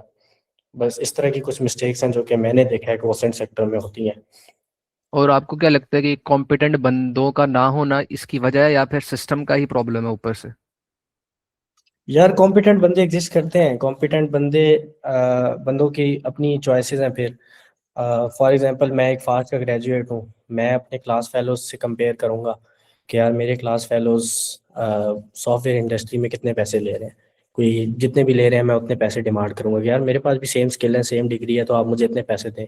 वहाँ पे जो बैठे होंगे कर्नल साहब या जो भी बैठे होंगे, वो उनको नहीं मंजूर कि यार इतनी ज़्यादा तनख्वाह पे हम कोई बंदा रख लें जो कि ओसेंट एक्सपर्ट हो। तो फिर इंटर्न्स रखेंगे या बिल्कुल सरफेस नॉलेज वाले लोगों को रखेंगे, तो फिर तरक्की नहीं हो पाएगी। या एग्जैक्टली एग्जैक्टली। तो हाँ, हमने ना एक रखा था इंटर्न्स को भी कि या इंटर्न्स बताएं। को भी करके ना ग्रो नहीं करने देते, सॉरी, इंटर्न्स को हायर करके ग्रो नहीं करने देते। बस 6 महीने इंटर्न्स को रखा तो फिर उनको ज़्यादा सैलरी पर प्रमोट नहीं किया, नए इंटर्न्स ले आए कि यार अब इनसे थोड़ा सा काम करवा लो बस। मैं अगर ज़्यादा डिटेल में जाए बगैर बताऊं तो वो ये है कि छोटे लेवल वाला बंदा ऊपर वाले को जो है वो किसी तरीके से बेवकूफ़ बना रहा होता है, उस लेवल वाला उससे ऊपर वाले बंदे को किसी तरीके से बेवकूफ़ बना रहा होता है, और बस यही सर्कल चल रहा होता है इधर। ओके। इसलिए तो मैं रिकमेंड करता हूँ, जी। मैं रिकमेंड करता हूँ, जब मैंने आपको बताया ना कि ओसेंट की जॉब लोकली एग्जिस्ट करती है, मैं नहीं रिकमेंड करता कि आप जो है डिफेंस सेक्टर में ओसेंट करने चले जाओ, क्योंकि वहाँ पे मैं यूनिवर्सिटी ग्रेजुएट्स को नहीं करता, बाकी अगर किसी बंदे को जो है वो से कोई मसला नहीं है जिस तरह से वो ऑपरेट करते हैं, तो वो बेशक जा सकता है। लेकिन मैं यूनिवर्सिटी अपने क्योंकि फास्टियंस को मैं रिकमेंड नहीं करूँगा कि आप डिफेंस सेक्टर की नौकरी ज्वाइन कर लें, जल्दी करें। आपने जल्दी नहीं करनी, प्राइवेट में भी आप नॉलेज सीखते रहें, आपको प्राइवेट में भी कोई नौकरी मिल जाएगी, नहीं तो कहीं और भी मिल जाएगी। ज़रूरी नहीं है कि आपको डिफेंस सेक्टर में ही जाना है। कई लोग जाते हैं, पर ये हमारे पिछले कुछ सालों में जो है ना, ये काफ़ी ट्रेंड था साइबर सिक्योरिटी के स्टूडेंट्स के लिए। मैं ये बात कर रहा हूँ, अगर वो कभी सुने इस पॉडकास्ट को तो। Okay okay. अच्छा अशर भाई, आपने काफ़ी बात की है कि डिफेंस में उस तरह से पे नहीं मिलती अच्छी, और बाहर काफ़ी अच्छा है। अगर आप थोड़ा सा सिर्फ रफ एस्टिमेट दे दें कि कंपेयर कर लें कि यार बाहर अगर आप किसी कंपनी के लिए काम करते हो तो एवरेज क्या पे मिलता है आपको, क्या पर्क्स मिलते हैं वो सेंड करते हुए, डिफेंस वाले क्या कर रहे हैं, कितना दे रहे हैं, and if you have a normal मतलब प्राइवेट कंपनी के साथ अगर आप काम कर रहे हो तो फिर क्या पर्क्स हैं, तो थोड़ा सा इसके बारे में बताएं ताकि जो बच्चे आने वाले हैं शायद वो यही सुन के मोटिवेट हो जाएं, या अच्छा फिर डीमोटिवेट हो यार, जाएं, ये हमारे डिपेंड करता है। नहीं, ओसेंट सिर्फ ओसेंट की बात नहीं करते मैं, क्योंकि साइबर सिक्योरिटी की तकरीबन मार्केट मैं जानता हूँ, डिफेंस सेक्टर या की जो भी श्योर। है। हमारी जो तकरीबन दो फोर्सेस जो हैं वो एक्टिवली एग्जिस्ट करती हैं पिंडी इस्लामाबाद में, और नेवी तो क्योंकि पंजाब वगैरह में नहीं एग्जिस्ट करती। तो जिन दो को मैं जानता हूँ, एयरफोर्स और आर्मी, उन दो के जो अपने सेक्टर्स होते हैं ना, एथिकल एक्टिंग या इनसे रिलेटेड, उस है, लेकिन उन्होंने अपना स्टैंडर्ड सेट किया हुआ है। फिलहाल का जो स्टैंडर्ड है वो 1 लाख या 1.5 लाख इस पे है कि अगर कोई फ्रेश बंदा हायर करना है तो इसी पे हायर करना है। और फिर उनमें ये रूल्स नहीं होते कि यार इंक्रीमेंट लगेंगे, ऐसा कुछ होगा तो आपकी पे बढ़ जाएगी, सारा कुछ होगा जिस तरह के नॉर्मल सॉफ्टवेयर इंडस्ट्री में आपकी पे बढ़ जाती है स्किल्स के साथ साथ, एक्सपीरियंस के साथ साथ। वहाँ पे ऐसा कुछ नहीं होता, और वहाँ पे जॉब सिक्योरिटी भी नहीं होती। वहाँ के रूल्स बड़े स्ट्रिक्ट होते हैं। सुबह 8 बजे आपने जाना है, फिर शाम को आपको नहीं पता कि छुट्टी कब होनी है, जब मर्जी होगी अगलों की तब होगी छुट्टी। तो इस तरह के कुछ रूल हैं जो कि जिनकी वजह से जो है वो फ्रेश ग्रेजुएट्स रहते नहीं हैं उनके पास। मुझे एग्जैक्टली बताने की ज़रूरत नहीं है, कोई बंदा ख्वार होगा तो मैक्सिमम 2-3 महीने होगा, वो खुद ही छोड़ देगा। Hmm. And what about the international market? International market OSINT की काफ़ी अच्छी है यार। मैं जानता हूँ कुछ लड़कों को जिन्होंने CTF खेल के और इंफॉर्मेशन सीख के, स्किल सीख के जो है फिर न्यूज़ एजेंसीज के साथ बाहर के मुल्क में जो है रिमोट जॉब करते हैं। ओसेंट की काफ़ी अच्छी जॉब है, और रिमोट वो साइबर सिक्योरिटी की मैं पहले बता चुका हूँ कि इंटरनेशनली भी बहुत अच्छी जॉब्स हैं। हमारे यहाँ जिस बंदे ने भी जल्दी नहीं की थी ना, मेरे दोस्तों में रश नहीं किया था पाकिस्तान में जॉब ढूंढने का, उनको बाहर कोई ना कोई जॉब मिल चुकी है। और जिन्होंने फ़ौरन जाने की कोशिश की थी वो पाकिस्तान में भी हैं, अब जॉब कर रहे हैं। मिल जाती है जॉब, टेंशन लेने की बात नहीं है। Make sense, all right. अच्छा सो ये बताएं कि हम मास के ऊपर तो हमने थोड़ी सी वैसे बात की थी, ज़्यादा बात नहीं की थी। Overall if you can tell that, अगर आपने किसी टेररिस्ट ग्रुप पर रिसर्च की हो कि वो टेक्निकली किस तरह ऑपरेट करते हैं, और या फिर कोई ऐसी हिस्टोरिकल एग्जांपल हो गए इस टेररिस्ट ग्रुप को इस वजह से लाइक मतलब डिफीट हुई कि यार उनकी ये टेक्निकलिटी थी, ये मसला था, ये लूप होल्स थे, अगर आपने कोई ऐसा ग्रुप स्टडी किया हो और उसके बारे में टेक्निकल डिटेल्स देना चाहते हो तो या यू कैन। जो आजकल रिसर्च की जाती है ना, पाकिस्तान बेस पे, पाकिस्तान में जो बलूचिस्तान के मिलिटेंट्स हैं उनको भी टेररिस्ट कहा जाता है। तो वो जिस तरह से ऑपरेट करते हैं, अब उनको सारी टेक्नोलॉजीज का पता चल चुका है। TTP को भी बेसिकली पता चल चुका है। उनकी बहुत अच्छी किस्म की वीडियोग्राफी होती है, सारा कुछ होता है, लेकिन उसमें कोई मेटा डाटा नहीं होता, कोई इस तरह की चीज़ें नहीं होती जो कि ओसेंट एनालिस्ट को जो है हेल्प कर सकें। लेकिन कभी कभी जो है वो कुछ ऐसा फाइल्स में एग्जिस्ट करता होता है जिनसे ट्रेस बैक हो जाता है कि किस बंदे ने बनाई थी, किस कंप्यूटर पे बनाई थी, और वो बंदा एग्जैक्टली है कहाँ पे। तो वो हमेशा जो है मैं यही रिकमेंड करता होता हूँ कि आप जो है फॉलो करते रहे कि ये उनके ग्रुप्स को, और कभी ना कभी वो ऐसी मिस्टेक करेंगे जिनसे उनका कोई बड़ा नेटवर्क भी पकड़ा जाएगा। छोटे मोटे तो पकड़े जाते हैं अक्सर, और उन पे जो है फिर अटैक्स भी होते हैं। टेररिस्ट जो हैं वो, मैंने आपको पहले बताया था कि टेलीग्राम और इस तरह के प्लेटफॉर्म यूज़ करते हैं जिसपे वो इजीली बैन ना हो सके। तो वो अपनी काम करते हैं, लेकिन अब वो कहते हैं ना कि ओसेंट में हमेशा कोई ना कोई बंदा अपनी गलती ऑब्सेक्ट मिस्टेक करता रहता है। तो वो जब भी करेंगे तो आपने उनको एक्टिवली पकड़ना है। उनके पकड़ने के लिए आपके पास अच्छे एनालिस्ट होने चाहिए जो कि उन मिस्टेक्स को पकड़ सके। All right. And if someone who is a very great patriot और वो ज्वाइन करना चाहता है या वॉलंटियर करना चाहता है या किसी तरह से हमारी फोर्सेस को कि यार मैं ओसेंट करूंगा आपके लिए, तो ये कोई ऐसा ऐसा वॉलंटियर प्रोग्राम होता है या फिर आपको मतलब फुल टाइम देना पड़ता है उनको, फिर जॉब ही होती है? अगर कोई बहुत शौक से करना चाहता है तो वो करे, लेकिन मेरा मशवरा ये है कि मत करो। आप स्टिक के अपने उस पे क्लेम पे। हाँ मैं नहीं, मत करो, बिल्कुल ना करो। ओके ओके, मैं मेक सेंस। आपको एक अगर बताता हूँ, आप बेशक पता नहीं ये काटोगे या लगाओगे, जो भी होता है। पाकिस्तान में ना सिर्फ टेररिस्ट पे नहीं रिसर्च की जाती। एंटी स्टेट कोई पॉलिटिकल पार्टी भी हो सकती है, एंटी स्टेट एक बहुत बड़ा मैसेज का ग्रुप भी हो सकता है। तो आप उनके खिलाफ भी काम करने शुरू हो सकते हो उनके साथ मिलके। तो वो उसमें आपको पे अच्छी मिल जाएगी, लेकिन ऑब्वियसली आपको काम कुछ है उन पे नहीं करने चाहिए। उनके जो हैं वो असरात अच्छे नहीं होते, जिनके खिलाफ आप वो काम कर रहे होते हैं। कुछ लोग इनोसेंट भी होते हैं, तो आपको वो काम नहीं करने चाहिए मेरे ख्याल से तो। या okay, make sense make sense. Okay so अशीर भाई, if you can give us a live demo of OSINT, तो उसी में हम चलते हैं। Like let's see what you can begin, what you can show us. Okay यार, मैं आपको ना छोटे छोटे डेमोस दे देता हूँ। पहले तो मैं आपको अपना जो ओसेंट इंडस्ट्रीज टूल है ना वो भी सिखा देता हूँ। मार्केटिंग मैं नहीं कर रहा, मुझे करने की ज़रूरत नहीं है हमारे टूल की। लेकिन मैं या अपने स्टूडेंट्स जो भी देख रहे होंगे उनको समझा देता हूँ कि यार ये किस तरह से काम करता है। Okay, this is OSINT industries का प्लेटफॉर्म है ये। हम डिफरेंट तरह के जो हैं प्रोवाइडर्स, सर्च आइडेंटिफायर्स को जो है ना सपोर्ट करते हैं। Phone number, email, user name, name और क्रिप्टो वॉलेट भी हम प्रोवाइड करते हैं। अगर इसकी एग्जांपल देखना चाहें ना, तो मैं आज एक एक्टर है, आप उसको जानते हो, सोल्जर स्पीक्स, ठीक है। ये वेरी फेमस एक्टर है। अगर कुछ रेलेवेंट लोग इसको आसानी से जान जाएंगे, नहीं तो कुछ आप थोड़ी सी अभी अभी जान जाएंगे, नहीं तो आप रिसर्च करके भी देख सकते हैं। हम इसका यूज़र नेम सबसे पहले सर्च करते हैं। अब इसको सर्च करते हैं।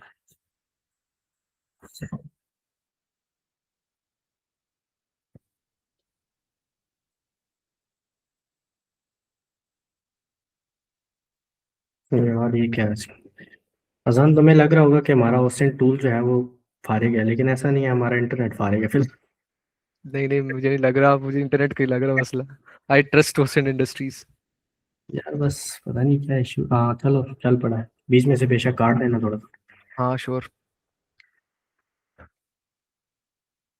अच्छा, तो ये जो हमारा सोल्जर्स की स्पीक यूज़र नेम है ना, इसने डिफरेंट वेबसाइट्स के ऊपर इसने सर्च किया है कि ये इस यूज़र नेम कहाँ कहाँ पे एग्जिस्ट करता है। ये यूज़र नेम इन्यूमरेशन कह सकते हैं, ये मॉड्यूल है।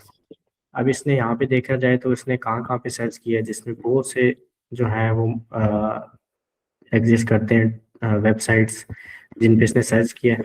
और यहाँ पे इसको जो है सोल्जर्स पीस के नाम से अकाउंट मिला है, और यहाँ पे नहीं मिला। हम नीचे जाके एक्सप्लोर करते हैं कि कहाँ कहाँ पे मिल चुका है। अब रंबल एक प्लेटफॉर्म है जिसके बारे में मैंने बात किया था, टेररिस्ट वहाँ पे एग्जिस्ट करते हैं। तो ये मेजर आदिल राजा भाई वहाँ पे भी एग्जिस्ट करते हैं। बहुत पहले 2023 में अकाउंट बनाया था उन्होंने। उसके बाद blogger, Substack, Reddit, truth social, proton पे उनकी एक ईमेल भी एग्जिस्ट करती है जो कि एक्टिव है। और ये डिफरेंट अदर सोशल अकाउंट्स हैं जो कि सारे उन्हीं के हैं, क्योंकि एक ही तरह का आइडेंटिफायर सोल्जर स्पीक सेक्टर अगर यूज़ करते हैं तो इनसे उनका काफ़ी सारा डाटा मिल गया है। अब ये तो था यूज़र नेम का। अगर हम फॉर एग्जांपल इन्हीं की ईमेल सर्च करना चाहते हैं ना, तो सबसे पहले तो हमें इनकी ईमेल चाहिए होगी। हम कोशिश करते हैं कि इनकी ईमेल ढूंढ लें।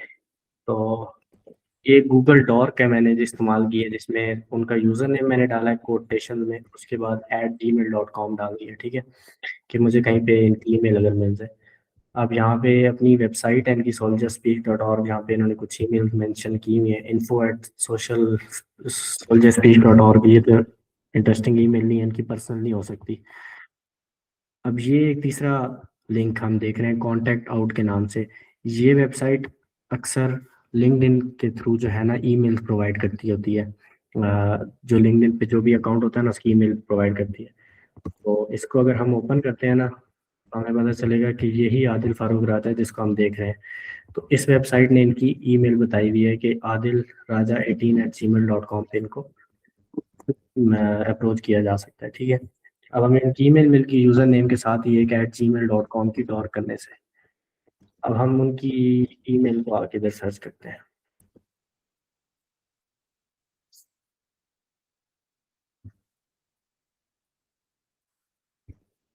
रिसेंटली हमारे टूल में जो है कुछ प्रीमियम मॉड्यूल भी एग्जिस्ट करते हैं, टिकटॉक, अपवर्क और important Snapchat, PayPal, Ali express, Airbnb, eBay.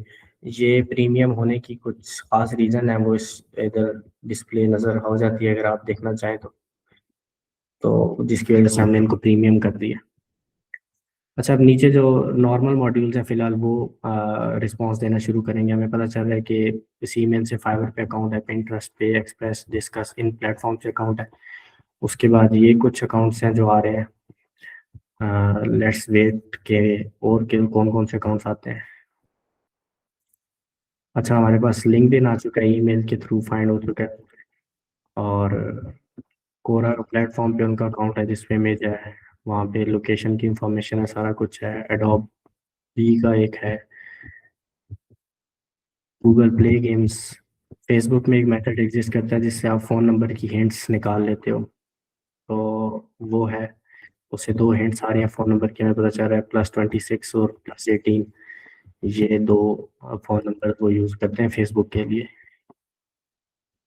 अच्छा, रिसेंट और भी मैं देखता हूँ, ये एक हमारा मैप वाला टूल है जिसपे हमें लोकेशन नज़र आ रही है।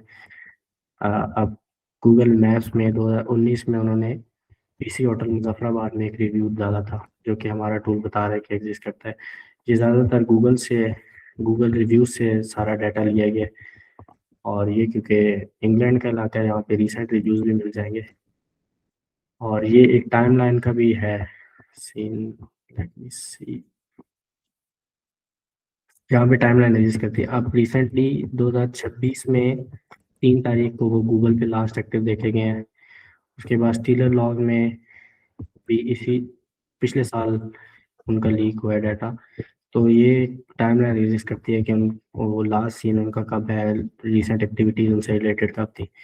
तो हमें नज़र आ रहा है कि सिर्फ एक यूज़र नेम के थ्रू हमने एक बंदे की तकरीबन सारी आइडेंटिटी जो है वो ढूंढ ली है। अगर इसी ईमेल को मैं थोड़ा सा और रिसर्च करूँ तो फ़ोन नंबर भी मिल जाता है, और फ़ोन नंबर से फिर CNIC वगैरह भी यही टूल प्रोवाइड कर देता है अगर हम उसको सर्च करें। तो ओशेंट इंडस्ट्रीज़ का तो यही डेमो था। ओशेंट इंडस्ट्रीज़ एक पेड टूल है। इन प्रीमियम मॉड्यूल को अगर मैं सर्च करता हूँ ना तो इनमें भी कुछ ना कुछ हिट हो जाएंगे, देखते हैं, लेट्स सी। नॉट फाउंड में ये आ रहे हैं कि यहाँ पे अकाउंट एग्जिस्ट नहीं करता, पेपाल पे करता है। नीचे जाके हम देखेंगे कि अली एक्सप्रेस पे करता है। उसके बाद शुक्र है हैकर वन पे नहीं एग्जिस्ट करता, टिकटॉक पे एग्जिस्ट करता है। ये इंटरेस्टिंग है, ये अकाउंट देखेंगे जाके। एयरबीएनबी पे एग्जिस्ट करता है। अच्छा चलो हम नीचे जाते हैं। अब ये टिकटॉक का अकाउंट है जो कि हो सकता है हमारी जो ऑर्गेनाइजेशन है जिनको जो है वांटेड हो वो सर्च कर रहे हो कि किसका अकाउंट है, तो ये आदिल भाई आजकल ये अकाउंट चला रहे हैं। उसके बाद अली एक्सप्रेस, ये पेपाल, और बस ये कुछ इंफॉर्मेशन है जो कि एग्जिस्ट करती है। अब ये इस पे कम मॉड्यूल्स ने हिट किया होगा इस ईमेल पे, लेकिन कुछ पे बहुत ज़्यादा भी एग्जिस्ट करते हैं। इस बार 40 अकाउंट्स मिले हैं 404 पे। 404 इंटरेस्टिंग। 404 जो है वो प्लेटफॉर्म से अकाउंट नहीं मिला, लेकिन 30 पे मिल गया है। तो जिससे ये सारा डाटा है, इसमें यूज़र नेम्स भी हैं, नेम्स भी हैं, लोकेशंस भी हैं, फर्स्ट सीन लास्ट सीन भी हैं, और डिफरेंट तरह की इंफॉर्मेशन है जो कि यहाँ पे भी है और नीचे कार्ड्स में भी है। तो हमारा टूल बेसिकली बहुत सिंपल है यूज़ करने को, इस तरह से उसको यूज़ करती हैं एजेंसीज, वर्ल्ड वाइड यूज़ करती हैं, और पाकिस्तान में भी कुछ एजेंसीज हैं वो यूज़ करती हैं। मैं चाहता हूँ, ये रिसेंटली एक वीडियो थी, एक जर्नलिस्ट है अफगान बेस्ड, उन्होंने वीडियो लगाई है और क्लेम कर रहे हैं कि TTP जो है इस्लामाबाद में घूम रही है। अब अक्सर ये इंटरेस्टिंग वीडियो मैं इसीलिए आपको जो है इसमें से एक स्पेसिफिक चीज़ सिखाना चाहता हूँ, जिसकी वजह से मैंने ये वीडियो चूज़ की है। अब हम इसको एक दफ़ा आप पूरी वीडियो देख लें, मैं फुल स्क्रीन करता हूँ ना।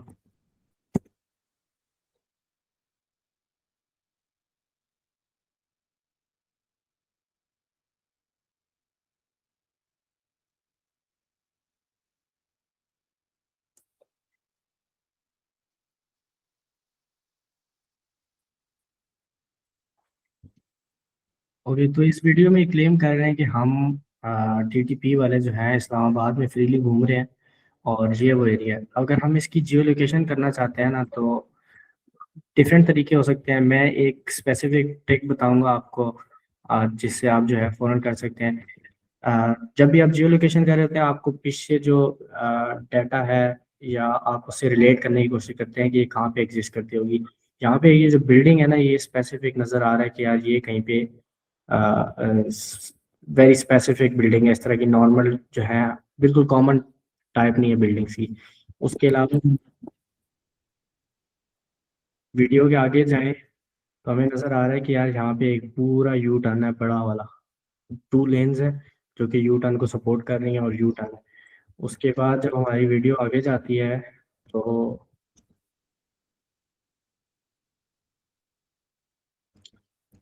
साइड पे, इस साइड पे जो है कुछ बड़ी बड़ी बिल्डिंग्स थी। देख लेते हैं दोबारा इसको। और दूसरा हमें ये नज़र आ रहा है कि यहाँ पे जो है वो स्टीप है जो कि नीचे की तरफ जा रही है, ठीक है। अब हमें इसको जो सबसे पहले मैंने बताया कि आप नोटिस करते हो चीज़ों को। अब मैं देखता हूँ कि मुझे यहाँ पे एक चीज़ नज़र आई है। अगर आप भी पढ़ रहे हो तो यहाँ पे लिखा है पर्ल ल्यूब। या ओके, तो मैं इसी को ना गूगल मैप पे जाता हूँ और देखता हूँ कि पर्ल ल्यूब क्या चीज़ है पिंडी के अंदर या इस्लामाबाद के अंदर।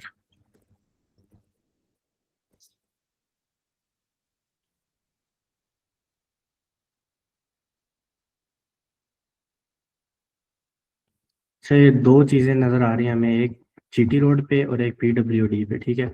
हम पीडब्ल्यूडी पे जाके देखते हैं कि ये कहाँ पे एग्जिस्ट करती है।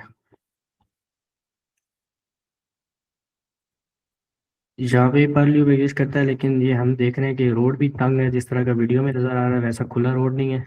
और यहाँ पे यू टर्न भी नहीं एग्जिस्ट करता जो कि हम लोग देखना चाह रहे थे। अब हम दूसरा देखते हैं, जीटी रोड वाला। तो ये देखो, ये वो बिल्डिंग है जिसको हम देख रहे थे और यहाँ पे पर लूप एग्जिस्ट करता है। और ये देखो, यहाँ पे आपको एक यू टर्न भी पूरा का पूरा नज़र आ रहा होता है। तो जियो लोकेशन में जो छोटी छोटी डिटेल्स होती है ना, ये काफ़ी ज़्यादा मैटर करती होती हैं। और इनके थ्रू जो है चीज़ें जियो लोकेट हो जाती हैं जो टेररिस्ट कर रहे होते हैं। इसी तरह के और डिफरेंट टास्क भी होते हैं। आप प्रैक्टिस के साथ आपको जो है ना चीज़ें समझ आती रहती हैं, तो इस तरह से जियो लोकेशन काम करती है। ये डेमो थे। उसके अलावा फेशियल रिकग्निशन पे अगर मैं डेमो देना चाहूँ तो फॉर एग्जांपल आज कल की ये खबर है, ठीक है, दी बलूचिस्तान पोस्ट की, जिसमें वो कह रहे हैं कि ये कोई बंदा है जो कि लापता हो गया। आजकल फेशियल रिकॉग्निशन वाले ऐसे बहुत सी टूल एग्जिस्ट करते हैं मार्केट में, जिनमें से पेमाइज एक है। आप इनको एक इमेज दें और जिससे ये बाकी डाटा, बाकी इमेजेस जो भी एग्जिस्ट करती हैं वो ढूंढ के लाते हैं। Let's solve the captchas first.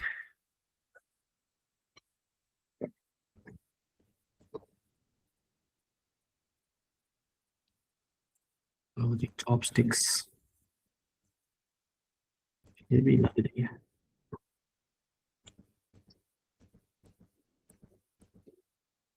O my God.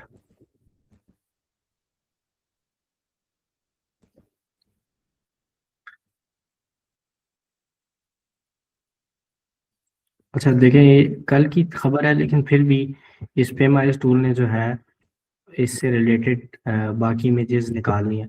अब ये वही एग्जैक्ट इमेज है जो कि किसी और वेबसाइट पे एग्जिस्ट करती है। मैंने ट्विटर और एक और वेबसाइट से देखी थी। ये उसी बंदे का एक और फोटो है जिसमें फेशियल फीचर्स करेक्ट है। तो इस टूल ने उसके फेशियल फीचर्स के हिसाब से जो है ना इस बंदे को उठाना है। तो इसी तरह से आप सब भी अपने जो है फेसेस अगर इस पे डालोगे तो आपको अपना जो भी ऑनलाइन डाटा है, अगर कहाँ पे आपने पूरा फेस एक्सपोज किया था तो वो मिल जाएगा। इसीलिए आजकल जो है आप देख रहे होंगे कंटेंट एनालिस्ट जो है ज़्यादातर वो अपनी फेस ज़्यादातर छुपा के रखते हैं। और अगर वो इमेजेस अपलोड भी करते हैं तो आंखों के ऊपर कुछ ब्लर कर देते हैं या कुछ और काम कर देते हैं। तो इन चीज़ों से आप फेशियल रिकॉग्निशन वाले जो सॉफ्टवेयर हैं ना उनसे बच सकते हो। और फेशियल रिकॉग्निशन सॉफ्टवेयर इस तरह से काम करते हैं। ये पेड टूल है। अगर हम इसका पूरा लिंक जानना चाहें ना तो हमें वो पेड है, लेकिन कभी कभी ये जो छोटा सा लिंक होता है ना ये काफ़ी होता है। डेली सांगर डॉट ऑनलाइन पे जाओगे तो इसका रिसेंट आर्टिकल में ही कहीं पे आर्टिकल मिल जाएगा। इसी तरह से और भी बहुत सी जो भी होती हैं उनको इन्फर करके आप एग्जैक्ट लिंक तक भी पहुंच सकते हो अक्सर। तो ये इमेज का डेमो था। और रज़ान आप अगर आप कोई स्पेसिफिक चीज़ चाहते हो तो वो मैं दिखा देता हूँ। मेरे जहन में तो अभी तो नहीं है। अगर आपको कुछ लगता है कुछ हमने मिस किया है या कोई चीज़ इंपॉर्टेंट है तो वो आप बता दें। और अगर आप उससे सीखना चाहते हैं ना तो ये या स्टार्ट बिल्कुल। साइट जो है ना ये काफ़ी इम्पोर्टेंट है। इसमें आपको यूज़ एक एक अल्टीमेट कलेक्शन है कि अल्टीमेट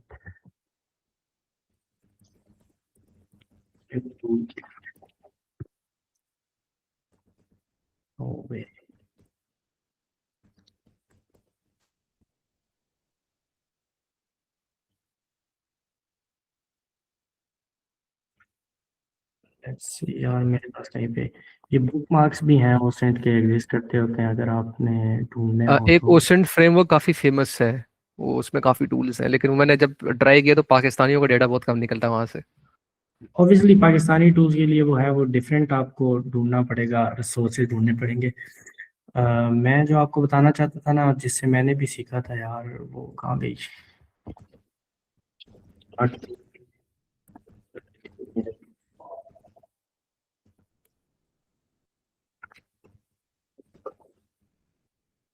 हाँ ये देखिए, ये जो ओसेंट कलेक्शन है ना ये काफ़ी हेल्पफुल है। मैंने जब ओसेंट स्टार्ट की थी सीखना, तो मैंने यहाँ पे इनके नीचे हैं ये वेबकास्ट वीडियोस प्लेलिस्ट है, यहाँ से ओसेंट सीखी थी।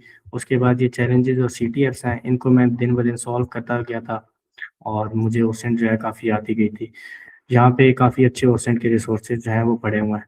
तो जो भी ओसेंट में आना चाहता है वो ये सारी चीज़ें देखे और इन चीज़ों को फॉलो करे। और ये सब ये फ्री ऑफ एक, कॉस्ट है? जी ये सब यहाँ पे तो फ्री ऑफ कॉस्ट है। जो टूल्स की लिस्ट है ज़्यादातर फ्री ऑफ कॉस्ट ही है, मज़ीद टूल्स और रिसोर्सेज भी यहाँ पे हैं।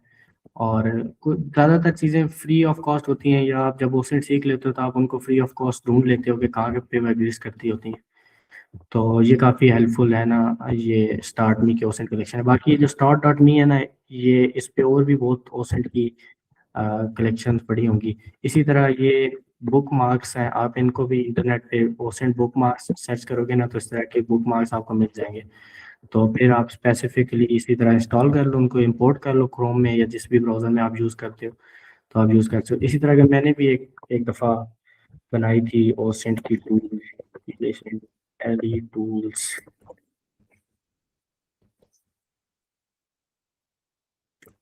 ये भी एग्जिस्ट करती है, ये बेसिकली जो बुक मार्क्स हैं उन्हीं से बनी हुई है। तो आप इसको भी यूज़ कर सकते हो। अशरबिन.io में टेली टूल्स, यहाँ पे भी ओसेंट के टूल्स एग्जिस्ट करते हैं। और अगर आपने ओसेंट सीखनी है तो ये बेस्ट जगह है, अल्टीमेट ओसेंट कलेक्शन। इसमें आपको ट्रेनिंग भी मिल जाएंगी और न्यूज़लेटर्स, बाकी सारी चीज़ें मिल जाएंगी जो कि आप जिनसे सीख सकते हो।